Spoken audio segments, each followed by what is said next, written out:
ഏതു നിമിഷവും എവിടെയും അടിപൊട്ടാവുന്നൊരു അന്തരീക്ഷത്തിലാണ് ലോകം ഇപ്പോൾ സഞ്ചരിച്ചുകൊണ്ടിരിക്കുന്നത്. ഇപ്പോഴത്തെ ഒരു സംഘർഷത്തിൻ്റെ ഒരു പ്രത്യേകത എന്താണെന്ന് ചോദിച്ചാൽ അത് യൂറോപ്യൻ യൂണിയൻ ആയാലും ഏഷ്യ ആയാലും പശ്ചിമേഷ്യ ആയാലും ഒക്കെ തൊടുന്നിടത്തെല്ലാം പ്രശ്നങ്ങൾ തന്നെയാണ്.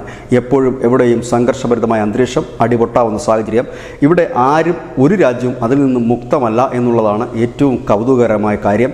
ഇവിടെയാണ് ഇന്ത്യയുടെ ഭാഗത്തു നിന്ന് അത്തരമൊരു നീക്കമുണ്ടാകുമെന്ന് വളരെ കാലമായി പല മാധ്യമങ്ങളും പറയും. ഒരുപക്ഷെ അത്തരത്തിലൊരു നീക്കം ഉണ്ടായേക്കാം. കാരണം ഇന്ത്യയെ സംബന്ധിച്ച് ഇപ്പോൾ ഇന്ത്യയുടെ അതിർത്തികൾ എല്ലാം തന്നെ വളരെ സ്ഫോടനാത്മകമായ ഒരു അന്തരീക്ഷത്തിലാണ് മുൻപോട്ട് പോകുന്നത്. അത് ബംഗ്ലാദേശ് ആയാലും മ്യാൻമാർ ആയാലും മാലിദ്വീപ്സിൻ്റെ ആ ഒരു തീരങ്ങളായാലും ശ്രീലങ്ക ആയാലും ഒക്കെ തന്നെ കഴിഞ്ഞ കുറേ നാളുകളായി അതായത് അവിടെ നടക്കുന്ന ആ രാജ്യങ്ങളിൽ നടക്കുന്ന പ്രശ്നങ്ങൾ ഇന്ത്യ സാഗൂതം നിരീക്ഷിക്കുകയാണ്.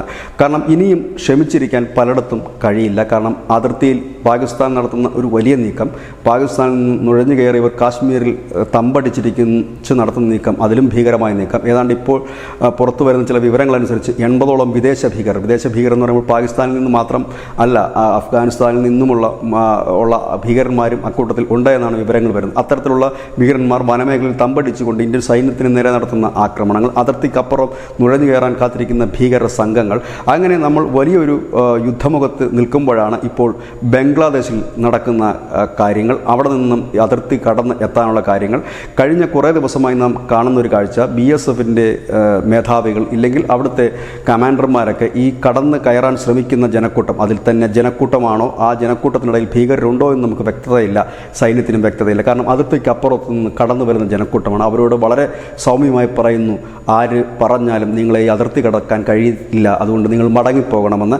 അങ്ങനെ മടങ്ങിപ്പോകാൻ കൂട്ടാകാതിരുന്ന ഒരു വിഭാഗത്തിന് നേരെ ത്രിപുരയിൽ വെടിവെപ്പുമുണ്ടായി. അതായത് ഇന്ത്യ ഇപ്പോൾ ശ്രമിച്ചുകൊണ്ടിരിക്കുന്നത് പാകിസ്ഥാനും ഇന്ത്യയുമായിട്ടുള്ള ആ ഒരു ബോർഡർ, കാശ്മീർ ബോർഡറിൽ മുഴുവൻ ശ്രദ്ധയും കേന്ദ്രീകരിക്കുകയും മ്യാൻമാർ അടക്കമുള്ളിടത്തു നിന്ന് വരുന്ന നുഴഞ്ഞുകയറ്റക്കാരോട് ആദ്യം മര്യാദയ്ക്ക് സംസാരിക്കുകയും പിന്നെ വെടിയുണ്ടകളുടെ ഭാഷയിൽ സംസാരിക്കുകയുമാണ്.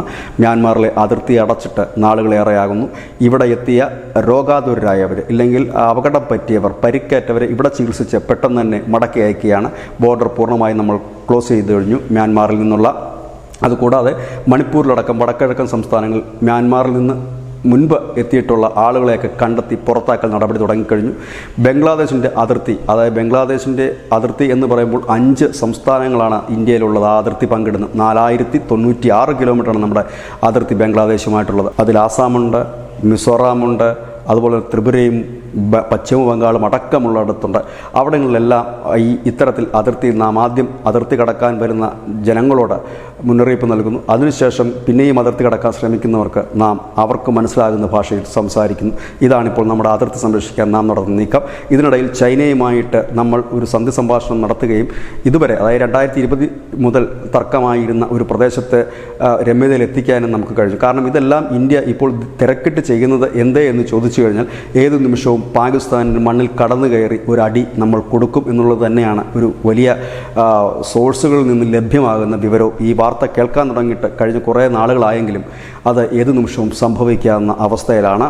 ഒപ്പം തന്നെ മാലിദ്വീപ്സിലേക്ക് നമ്മളുടെ വിദേശകാര്യമന്ത്രി S ജയശങ്കർ എത്തുകയും അവരുമായിട്ടുള്ള കരാറുകൾ അനവധി പുതുക്കുകയും പുതിയ കരാർ ഉണ്ടാക്കുകയും ചെയ്തു. 28 ദ്വീപുകളിലെ അവിടുത്തെ മുഴുവൻ വികസനത്തിൻ്റെ ഉത്തരവാദിത്വം നാം ഏറ്റെടുക്കുകയും അതിൻ്റെ പണികൾക്കായിട്ടുള്ള കരാറുകൾ ഒപ്പിടുകയും ചെയ്തു. അങ്ങനെ ഒരു ഭാഗത്ത് സമന്വയത്തിൻ്റെ ഇല്ലെങ്കിൽ സ്നേഹത്തിൻ്റെ ഭാഷയിൽ നാം നമ്മളുടെ അതിർത്തി രാജ്യങ്ങളെ കൂടെ നിർത്തുകയും അതിർത്തിക്ക് അപ്പുറത്തുനിന്നും വരുന്ന അല്ലെങ്കിൽ പ്രശ്നമുണ്ടാക്കാൻ എത്തുന്നവർക്ക് വേണ്ടതായ ഒരു തിരിച്ചടി നൽകുകയും ചെയ്യുന്നു. ഇവിടെ ഇത് ഇന്ത്യയിൽ മാത്രം ഉള്ള ഒരു വിഷയമല്ല, ഇത് ചൈനയും മറ്റൊരു വിഷയം അഭിമുഖീകരിക്കുന്നുണ്ട്.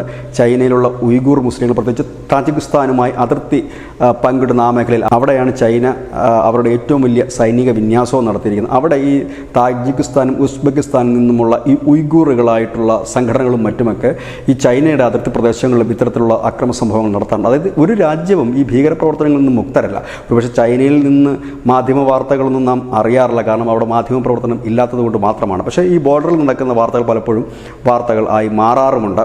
ഏതായാലും ഈ ചൈന പോലും അതിൽ നിന്ന് നാം എപ്പോഴും പറയുന്നത് ചൈനയിൽ അത്തരത്തിൽ കാര്യങ്ങളില്ല, അതുകൊണ്ടാണ് അവർ ഉയ്ഗുറുകളെ തല പൊക്കാൻ പോലും അനുവദിക്കാതെ ജയിലറകളിൽ ഇടുന്നത്, വന്ധ്യംകരിക്കുന്നത്, മസ്ജിദുകളെല്ലാം ഇടിച്ചു നിരത്തുന്നത്. പക്ഷേ എന്നിട്ട് പോലും അവർക്ക് ഈ അതിർത്തി കടന്നെത്തുന്ന ഭീകരന്മാരെ നേരിടേണ്ടി വരുന്നു എന്നുള്ളതാണ് മറ്റൊരു കാര്യം. ഏതായാലും ഇന്ത്യ ഒരു ശക്തമായ തിരിച്ചടിക്ക് ഒരുങ്ങുന്നു. അതിനിടയിൽ ഇസ്രായേൽ ഇറാൻ ബന്ധം അങ്ങേയറ്റം വഷളായി മാറുന്നു. റഷ്യ ഉക്രൈൻ യുദ്ധം തുടങ്ങിയിട്ട് നാളുകളേറെയാകുന്നു. അതിനിടയ്ക്ക് തായ്വാനിലേക്ക് ചൈന കടന്നു കയറാൻ ശ്രമിക്കുന്നു. അങ്ങനെ എല്ലായിടത്തും പ്രശ്നങ്ങൾക്ക് നടുവിലാണ്.